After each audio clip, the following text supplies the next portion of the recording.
সকালবেলায় রেশন নিতে এসে দেখি এদিকে হারা মাস্টার চলে এসেছে। সবাই শেষে এসে বলছে আমাকে আগে দাও, আমার স্কুলের টাইম হয়ে গেল। খুবই ব্যস্ত মানুষ তিনি। তো বলে তাই বললে হয় নাকি? বলছে না আমাকে আগে দিতে হবে। তো তার জন্য সে আগে নিয়ে চলে গেল।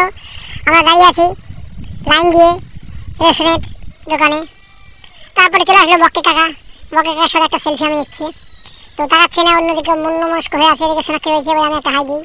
তারপরে একটা সেলফি নেওয়ার জন্য এদিকে ঘুরে দেখলাম, হ্যাঁ বক্কে কাকা তাকিয়েছে। ওইদিকে ওইটা দাদা হবে হয়তো চিনি না। তারপরে এদিকে একটু সামনেকার দৃশ্যটা আমি ধরে নিচ্ছি। এই দেখুন এই মিজা রয়েছে, ময়দা দিচ্ছে, মিজা দাদা দিকে চাল দিচ্ছে। তারপর স্কুলের সব বাচ্চারা স্কুল গেটের সামনে দাঁড়িয়ে রয়েছে। সেখানটায় আমি একটু যাচ্ছি ফোনটা নিয়ে। এই দেখো দুধ কুমারের নাতি ববি দেওয়াল, তো একটু দাঁত বের করে দেখালো। তারপরে রয়েছে এদিকে অনেকজন বাচ্চারা স্কুলের গেটে পরীক্ষা হবে আজকে।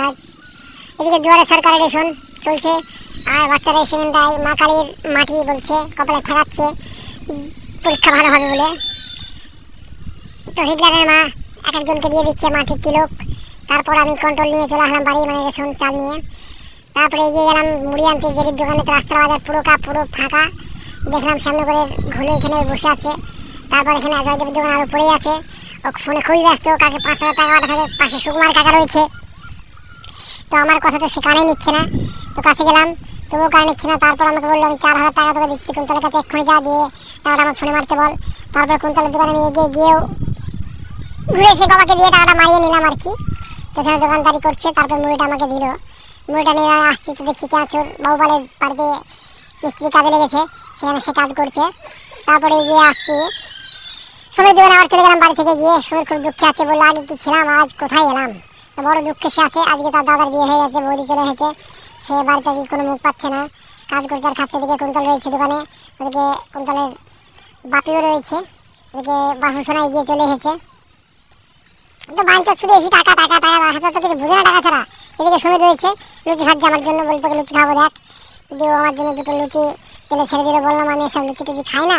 বললো না তোকে খেতে হবে, আমি বানিয়ে দিচ্ছি, একটু গ্যাস হবে না, একদম গরম তেলে ভাজা, নতুন তেল নতুন ময়দা, প্লিজ তুই খা। তারপর সে বানিয়ে আমার হাতের সামনে নিয়ে আসলো, বলে ধর ধর ধর ধর ধর। আমি ধরে নিলাম, এবার তোমাদের দেখাচ্ছি আমি।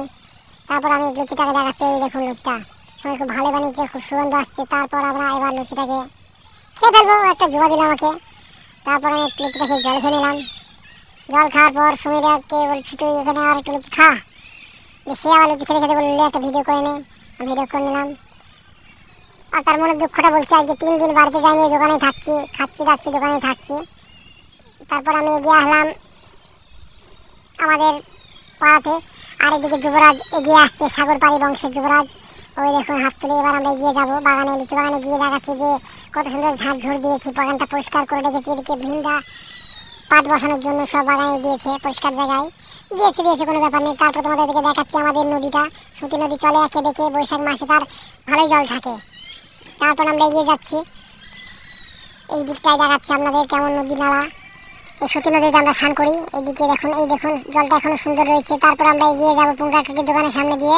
এবার পুঙ্কা কাকির দোকানের সামনে দিয়ে যাচ্ছি আমি আর ভোরদা। পুঙ্কা কাকি করে আমি হাত দিচ্ছি, পুঙ্কা কাকি কোনো উত্তর আমাকে দিল না। যাচ্ছি তারপর সাগরপাড়িকে নিয়ে, মানে সাগরপাড়ি বংশধর সৃজনকে নিয়ে। তারপরে এগিয়ে চলে যাবো কোথায় যাই দেখি টেলারের দোকানের সামনে একটু এগিয়ে যাই।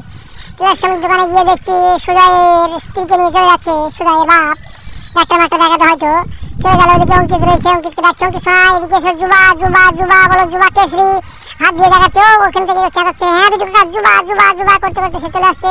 তারপরে এগিয়ে যাবো আমাদের পুরনো সেই আম বাগানের দিকে। কিন্তু সেই আম বাগান এই দেখুন আজকে ফাঁকা হয়ে গেছে, অজয় দা সবজি লাগাচ্ছে। আর এদিকে বুড়োটা জায়গাটা কিনেছে কিছুটা। এই দেখুন সেই বাগান, এখানে কত আম গাছ ছিল, কত আম কুড়িয়ে খেয়েছি, কত আনন্দ ফুর্তি করেছি, ক্রিকেট খেলেছি, কিন্তু আজকে সব নষ্ট হয়ে গেছে। তারপরে এগিয়ে যাচ্ছি সেই ছোটবেলায় যাদের বাড়িতে খেলা করে বড় হলাম, কৃষ্ণদের বাড়ি এখানে রয়েছে, হচ্ছে দাঁড়বো। সেখানে রান্না করছে, খাচ্ছে। বলে বিটু কিছু খাবে নাকি? আমরা না বলছি না আমি খাবো না। তো বললো এই দা মুড়ি খাচ্ছে, আমি দুটো ভাত খাচ্ছি, আমার তুমি খেয়ে নাও। তোকে অনেকদিন দেখিনি। আমি বললাম হ্যাঁ তোমাকে অনেকদিন দেখিনি। তো সে খাওয়া দাওয়া করছে। এবার আমি এগিয়ে যাবো রাস্তার দিকে।